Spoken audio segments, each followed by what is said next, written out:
नमस्कार। अभिहितान्वयवाद यो विषयमा यहाँहरूको जिज्ञासालाई पुरा गर्न म उपस्थित भएको छु। यो दार्शनिक सैद्धान्तिक विषयवस्तु छ। मीमांसा दर्शन, त्यसमा पनि कुमारिल भट्टको परम्परामा अभिहितान्वयवाद विकास भएको हो र यो खास गरी आजको भाषामा भन्दाखेरिमा भाषाको दर्शन, त्यस पछाडि गएर भाषाशास्त्र, यो विधामा धेरै प्रसिद्ध सिद्धान्त हो।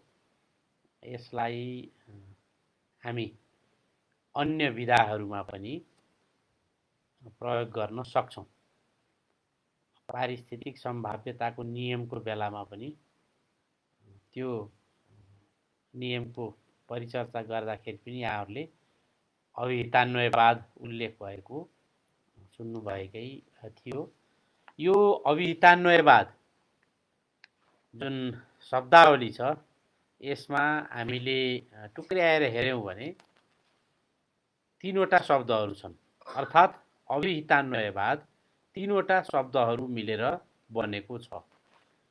अभिहित, अन्वय र वाद, जसमध्ये अभिहित शब्दको अर्थ हुन्छ अभिव्यक्त गरिएको अथवा जुन कुरा अभिव्यञ्जित छ।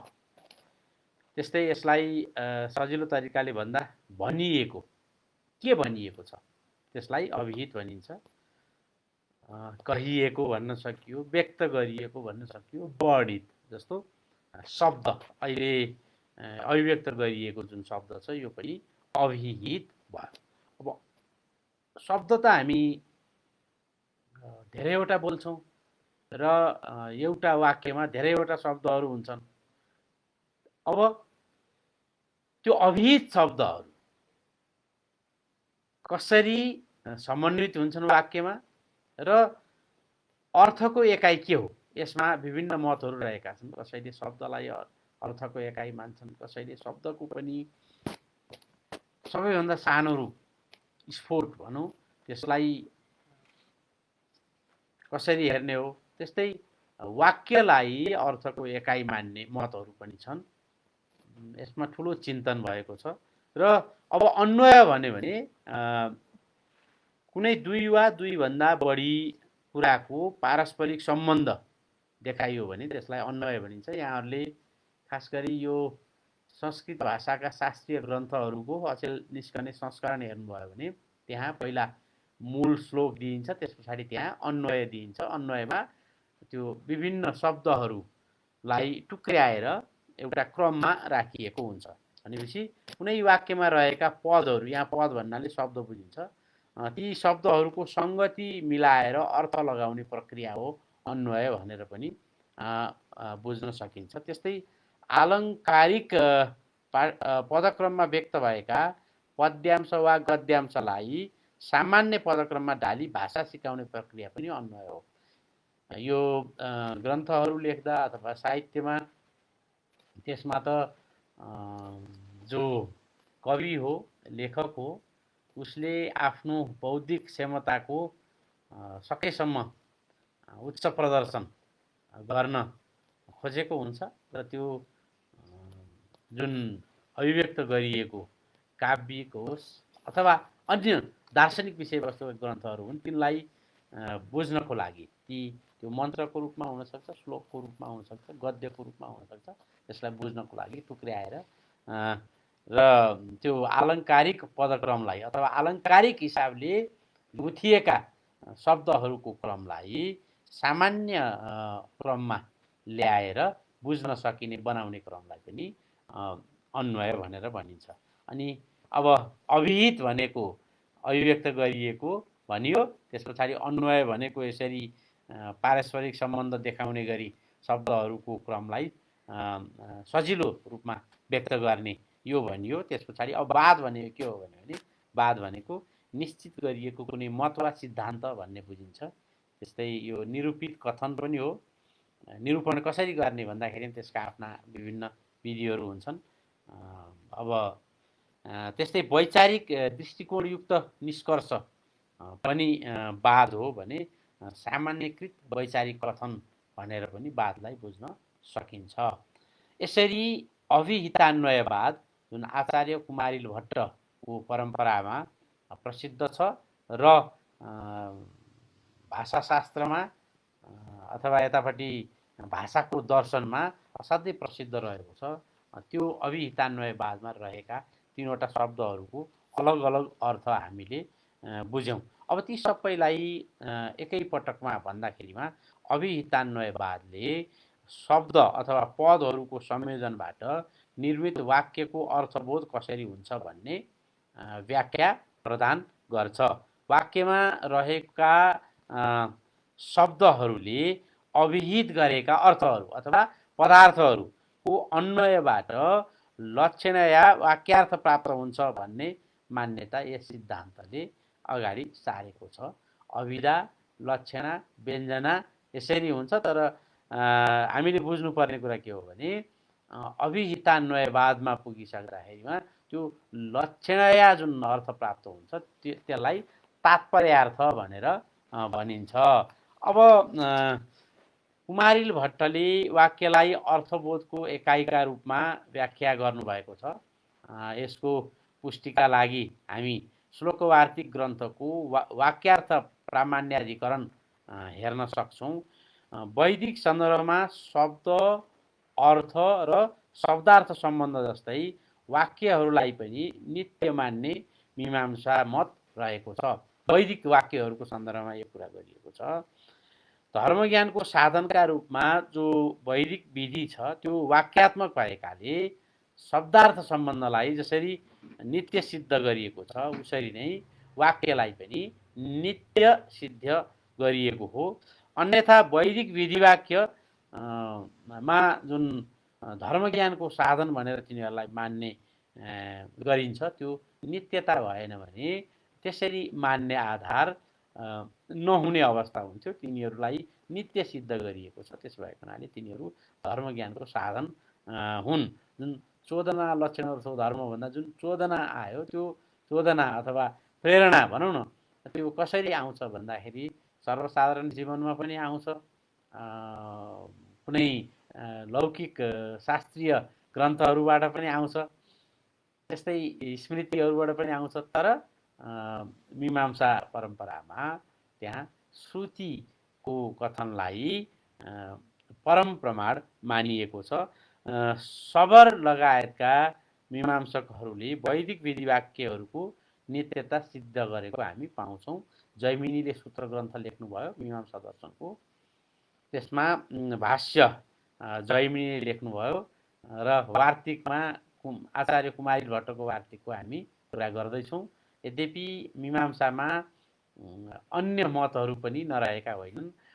प्रभाकरको मत अनि मुरारीको मत त्यहाँ भनिन्छ। तर अहिलेसम्म अविच्छिन्न आएको आचार्य कुमारिल भट्टको मत नै हो र त्यही मतमा यो अभिहितान्वयवाद सिद्धान्त रहेको छ। जैमिनीले मीमांसा सूत्रमा अर्थैकत्वादिकं वाक्यम साकांक्षम चेद्विभागे स्यात् भनेर वाक्यको परिभाषा गर्नुभएको छ। अर्थ प्रयोजनको लागि साकांक्ष पदहरूको एक समूहलाई वाक्य भनिन्छ भन्ने यसको अर्थ बुझिन्छ।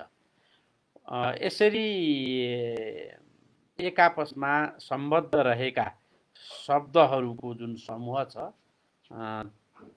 त्यो शब्दका समूहमा रहेका शब्दहरूले एक अर्कालाई पारस्परिक सहयोग गर्दै एक पूर्ण अर्थलाई अभिव्यक्त गर्दछन्। एउटै वाक्यमा रहेका शब्दहरूलाई अलग अलग रूपमा अर्थको एकाइ मान्ने होइन कि ती सबैको समन्वित जुन अर्थ हुन्छ त्यसलाई मान्नु पर्दछ भन्ने यहाँ मान्यता हो। वाक्यगत पदहरू परस्पर साकांक्ष हुनुको साथसाथै तिनमा उपयुक्त अर्थको बोध गराउने योग्यता पनि हुनुपर्छ र तिनीहरू आनुपूर्वीबाट उच्चारित वा लिखित हुनु आवश्यक छ भन्ने यहाँ मानिन्छ। यसरी वाक्यगत पदहरूमा आकाङ्क्षा, योग्यता र आसक्तिको अस्तित्व रहनुपर्छ भन्ने चाहिँ व्याख्या गरिएको छ। पदजन्य पदार्थहरू अथवा शब्द अनुसारका अर्थहरूलाई अलग अलग नलिएर तिनीहरूको सम्बन्धबाट अन्वय गरी त्यसको लक्षणा हेतुक सम्बन्धबाट उत्पन्न ज्ञान नै भाट्टसम्मत वाक्य हो। आचार्य कुमारिल भट्टको मतको यहाँ कुरा छ।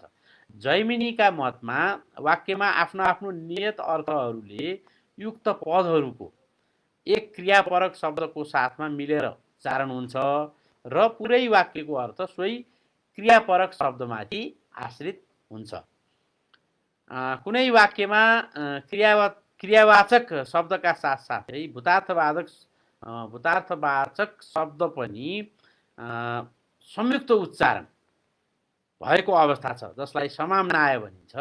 त्यस्तो अवस्था छ भने पनि क्रियार्थक पद नै वाक्यमा प्रदान हुन्छ। कर्मेति मीमांसका भन्ने प्रसिद्ध भनाइ छँदैछ।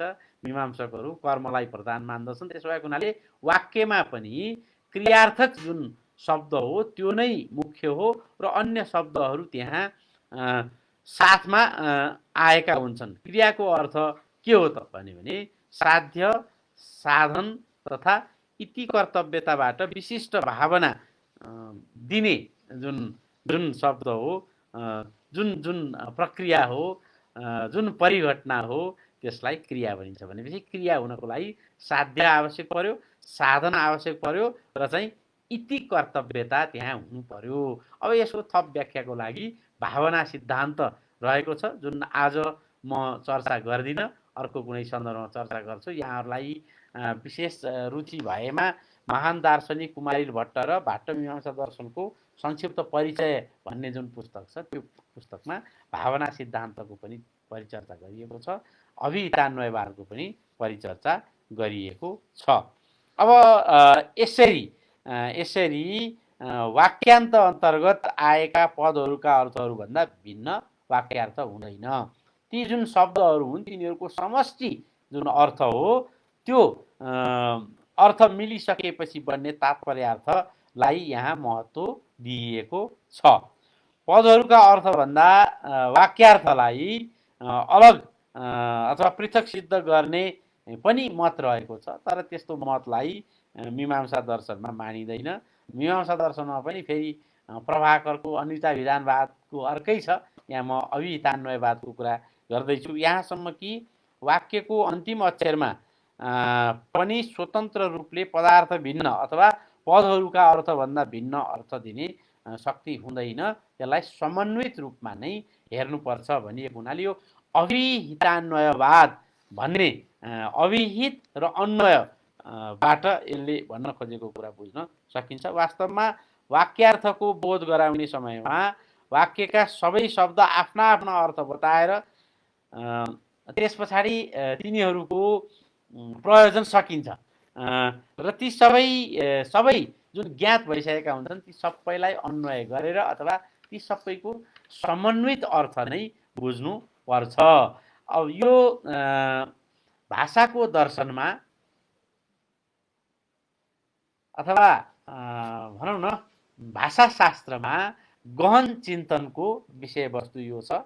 मीमांसकहरू विशेषतः विधि वाक्यका हकमा प्रत्येक शब्द या वाक्यांशको आफ्नो वाक्यमा कुनै अर्थ वा प्रयोजन हुनै पर्नेमा जोड दिन्छन् र यसै सिद्धान्तको आधारमा शब्दाधिक्यात अर्थाधिक्यम भन्ने भनाइ यो मीमांसा परम्परामा प्रचलित छ। यदि कुनै वाक्यमा कुनै अंश निष्प्रयोजन भयो भने त्यसलाई अनर्थक्य वा वैयर्थ्य दोष भनिन्छ।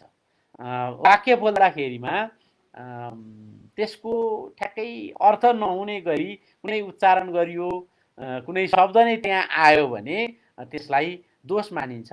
अन्यथा सामान्यतया सबै त्यहाँ रहेका शब्दहरू, वाक्यमा रहेका शब्दहरूको आफ्नो आफ्नो अर्थ हुन्छ। ती अर्थहरू अभिहित भइसके पछाडि तिनीहरूको अन्वय गर्नुपर्छ। अथवा एउटा शब्द मात्रै लिएर हुँदैन, सबै शब्दहरूको अर्थलाई अन्वय गर्नुपर्छ र त्यस क्रममा पनि जुन केन्द्रीय तत्त्व भनेको चाहिँ क्रियार्थक शब्द जुन हो त्यो नै हुन जान्छ भन्ने मीमांसाको मत हो।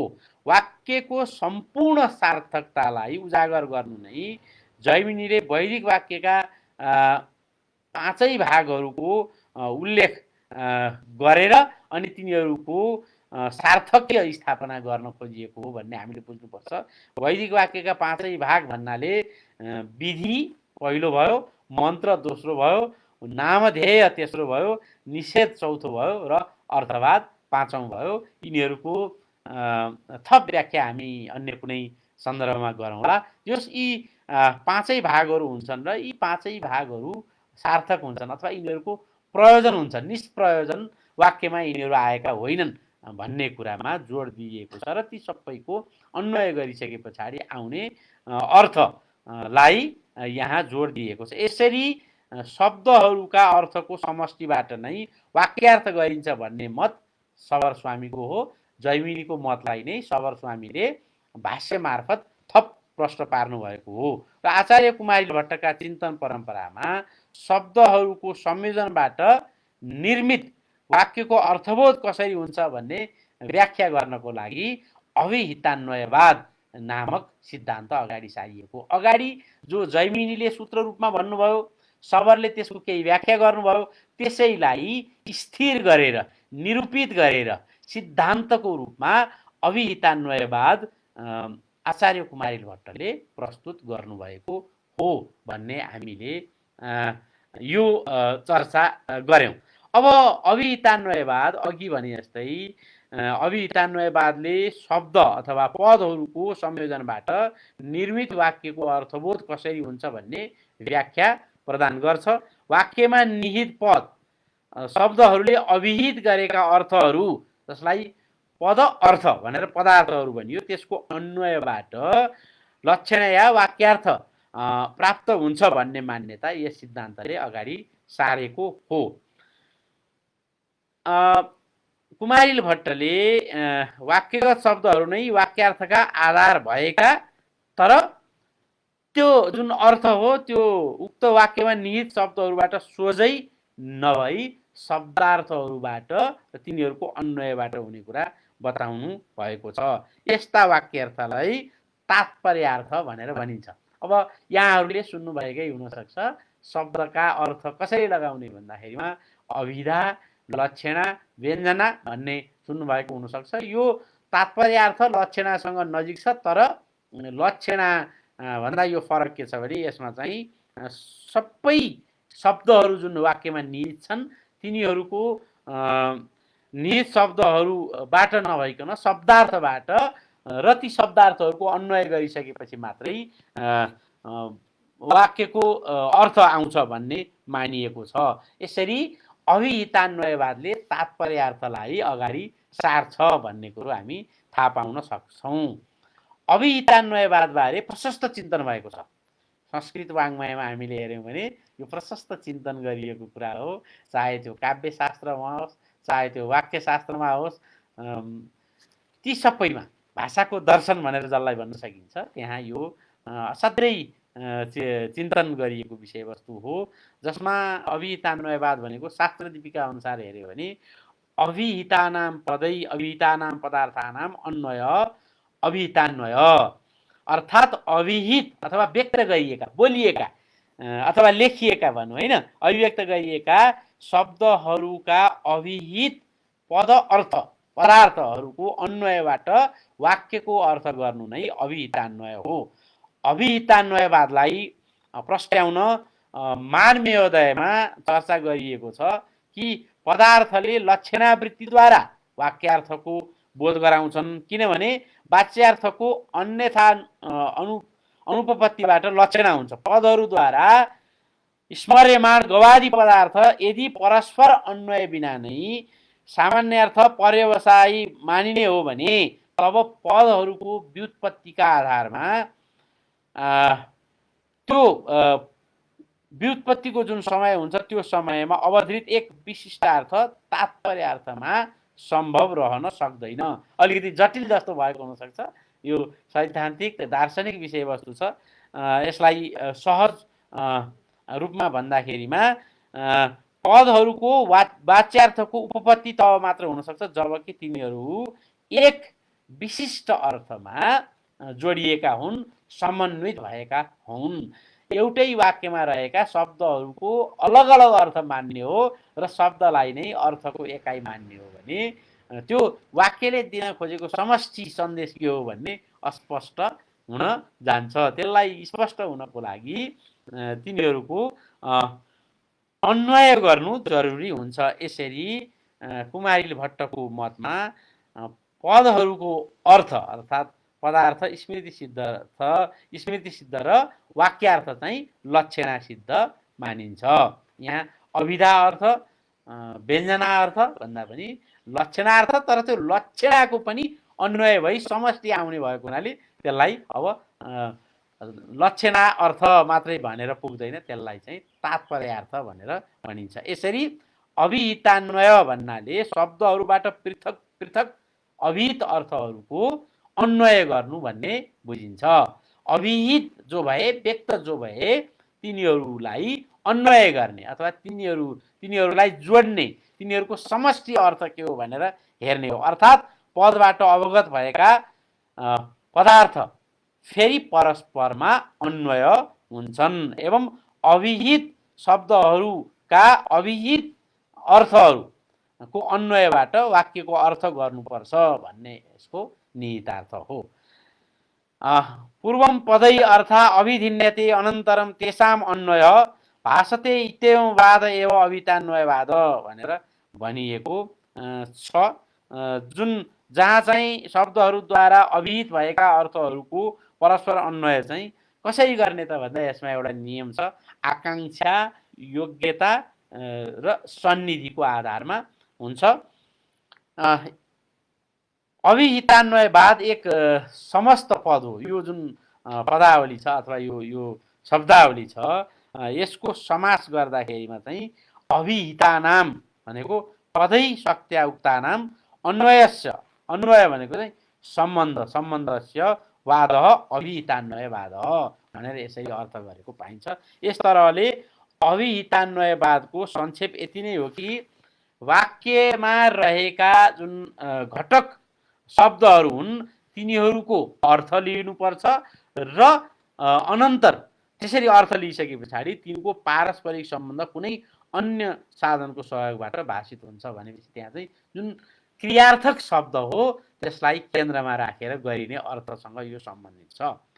पदहरूबाट जानिने जो पदका अर्थ छन् तिनमा परस्पर अर्थको अवबोध जसमा चाहिँ आकांक्षा आदिको सहयोगले हुनु नै अभिहितान्वयवाद हो।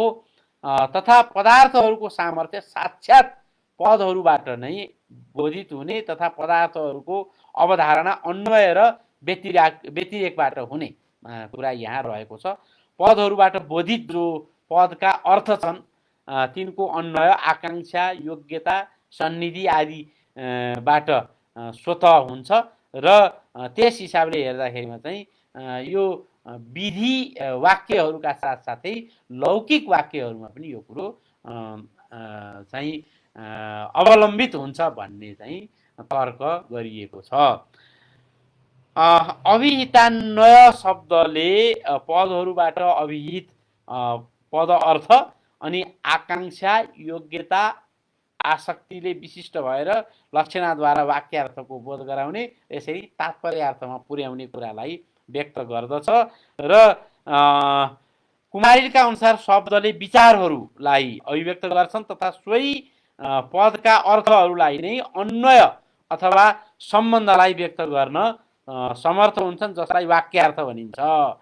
पदै अभिहित पदार्थ एवं वाक्यार्थ बोधयति भनेर भनिएको गरिन्छ। यसरी वाचक शब्दहरूको प्रसङ्गबाट वाक्यार्थको निर्धारण गरिन्छ। यहाँ प्रकरण अथवा चाहिँ प्रसङ्ग अथवा सन्दर्भ भन्ने कुरो असाध्यै महत्त्वपूर्ण हुन जान्छ। यो अभिहितान्वयवादको वैज्ञानिकता को एउटा परिपुष्टि गर्ने कुरा यो पनि हो कि यहाँ जुन प्रसङ्ग अथवा प्रकरण अथवा सन्दर्भको जुन कुरा गरिएको छ त्यो धेरै नै महत्त्वपूर्ण छ र आधुनिक जो चिन्तकहरू छन्, भाषा विज्ञानीहरू छन्, उनीहरूले यो कुरालाई धेरै नै महत्त्व दिएका छन्। यसै गरी अर्को चर्चा गर्न सकिन्छ कि अभिहितान्वयवाद अनुसार पदका अर्थले वाक्यार्थको बोधन अवश्य गराउँछन्, तर त्यो बोध गराउने कुरामा चाहिँ यो तात्पर्यार्थमा जानुपर्छ। यस हिसाबले हेर्दाखेरि अभिहितान्वयवादमा शाब्दबोध वाक्यको ज्ञान भएपछि हुने मानिन्छ, एकाइ एकाइ टुक्रा टुक्रालाई लिएर होइन कि तिनीहरूको अन्वय गरिसकेपछि मानिन्छ। यसरी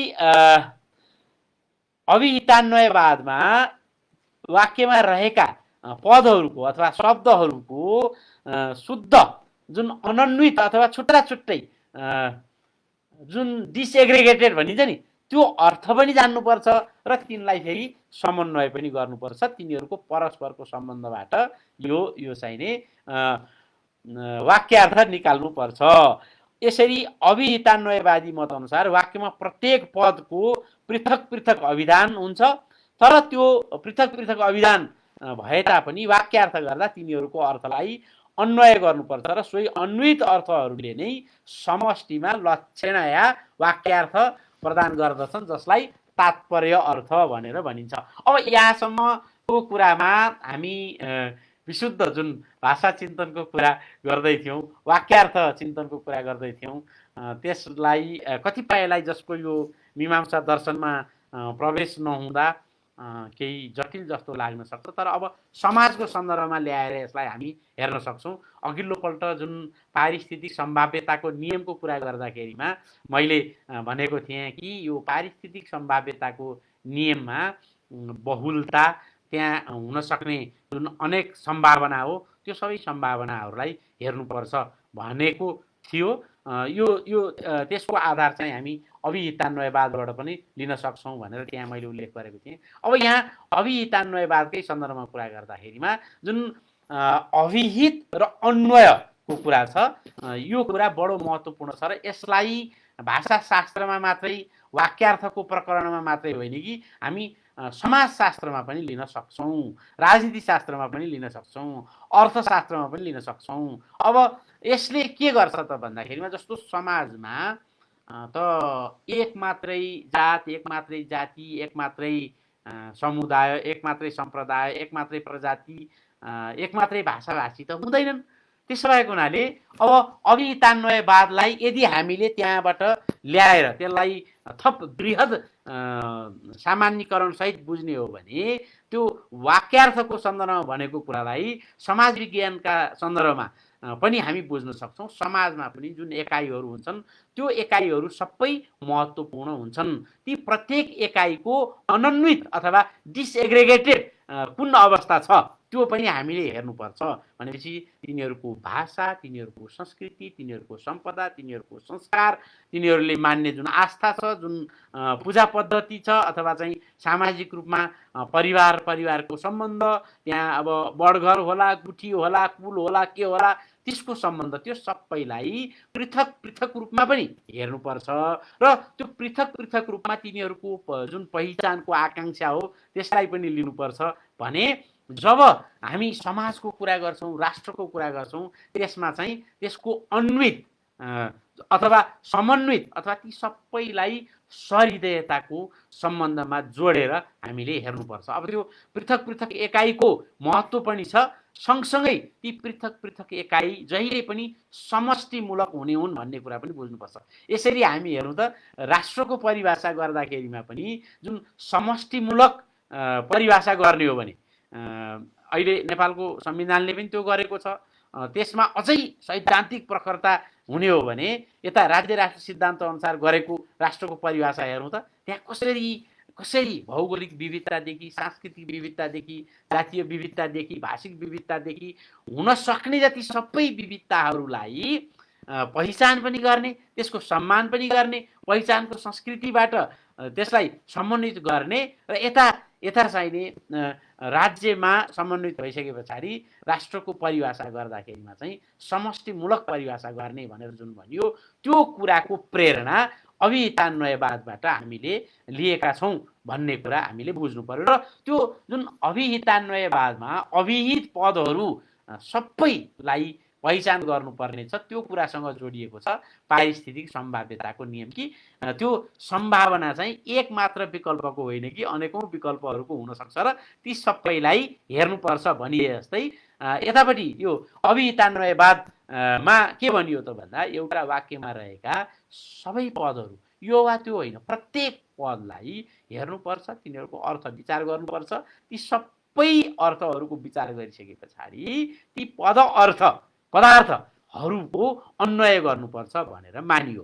अब यो त कुमारिल भट्टले त्यो बेलामा जैमिनीको जुन मीमांसा सूत्र छ त्यसमा सबर स्वामीले जुन भाष्य लेख्नुभयो त्यसलाई थप स्पष्ट पार्नको लागि श्लोकवार्तिक तन्त्रवार्तिक उहाँले लेख्नुभयो कुमारिल भट्टले। यो विशुद्ध प्राज्ञिक विषयवस्तुमा अथवा दार्शनिक विषयवस्तुमा शास्त्रीय चिन्तनको सन्दर्भमा त्यो त्यहाँ आएको छ। यसलाई हामीले यता अहिले हाम्रो सामाजिक परिवेशमा ल्याएर व्याख्या गर्न सक्छौँ। सिद्धान्तहरू यसरी नै बन्ने हुन्। खास गरी जुन सार्वकालिक सार्वलौकिक सार्वजनिक सिद्धान्त हुन् तिनीहरू कुनै एउटा विधाबाट पैदा हुन्छन् तर तिनलाई व्याख्या गरेर परिभाषा गरेर विश्लेषण गरेर थप अन्यत्र पनि लान सकिन्छ। हामी हेरौँ कि कसरी हाम्रा सिद्धान्तहरू चाहे त्यो पारिस्थितिक सम्भाव्यताको नियम होस्, चाहे सहिष्णुता दर्शन होस्, चाहे राज्य राष्ट्र सिद्धान्त होस्, ती सबै कुराहरू अब हामी हेरौँ आधारशिला चतुष्टयमै जसरी विज्ञानको बुद्धि, प्रविधिको प्रगति, धर्मको विवेक, सहिष्णुताको सम्बन्ध भनेर विज्ञान, प्रविधि, धर्म र सहिष्णुतालाई समष्टिमूलक हेरिएको छ। यसको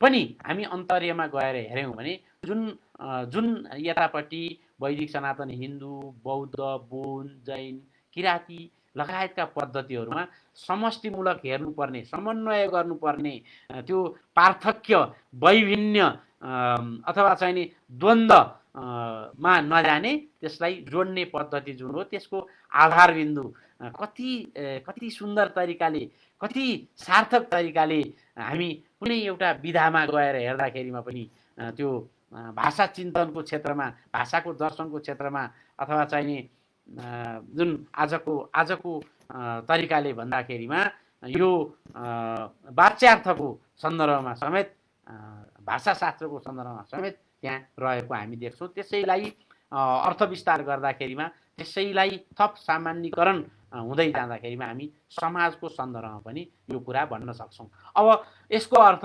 अभिहितान्वयवादले हामीलाई सिकाउने कुरा के हो त समाजको सन्दर्भमा भने समाजका सबै घटकहरूलाई, सबै एकाइहरूलाई उनीहरूको पृथक पृथक स्वरूपमा पनि पहिचान गर्ने, त्यसलाई सम्मान गर्ने, त्यसको विशिष्टतालाई प्रवर्धन गर्ने, तर फेरि सामाजिक रूपमा, सांस्कृतिक रूपमा समष्टिमा जाने र जुन राष्ट्रका तहमा जाँदाखेरिमा त सबैलाई जोडेर हामीले त्यसको समष्टिमूलक अर्थ के हुन्छ, समावेशी, सामेली, समन्वयात्मक, सहृदयतापूर्ण जुन सह अस्तित्व हो, सहकार्य हो, यो प्रवृत्ति हो, त्यसलाई नै प्रवर्धन गर्नुपर्छ भन्ने ज्ञान यो अभिहितान्वयवादले पनि दिन्छ।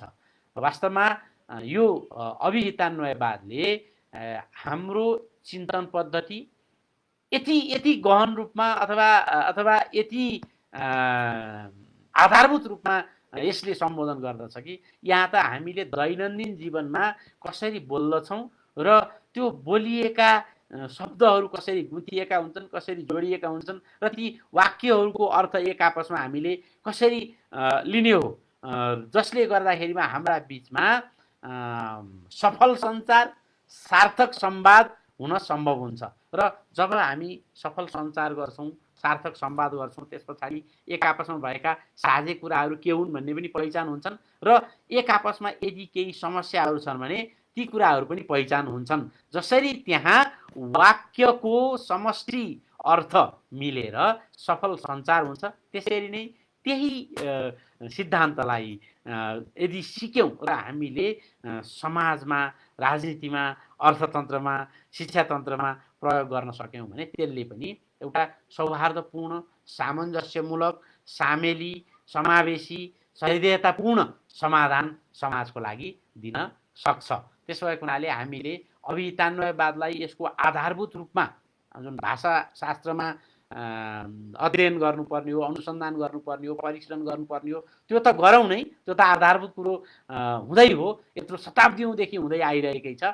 अब त्यसलाई हामीले सिकेर यतापट्टि समाज विज्ञानमा, राजनीति विज्ञानमा, अर्थविज्ञानमा पनि हामी ल्याउँ र मूल रूपमा योबाट सिकेर कसरी विविधताहरूलाई समावेश गरेर समष्टिमूलक अभिव्यक्ति हुनसक्छ, समष्टिमूलक सहृदयताको सम्बन्धमा हामी जोडिन सक्छौँ भन्ने कुराको व्याख्या यसले गरेको छ। योसँग जोडिएका अन्य पक्षहरूको हामी प्रसङ्गवश फेरि चर्चा परिचर्चा गर्ने नै छौँ। आज यो अभिहितान्वयवाद बारे गरिएको परिचर्चामा यहाँहरू सहभागी हुनुभयो, सबैजनालाई साधुवाद भन्छु। हस्, नमस्कार। यस भिडियोलाई लाइक, कमेन्ट र सेयर गर्न नबिर्सिनुहोला। फेरि यस्तै रोचक भिडियोहरू हेर्नका लागि यस च्यानललाई सब्स्क्राइब गरेर घन्टी बजाइदिनुहोला।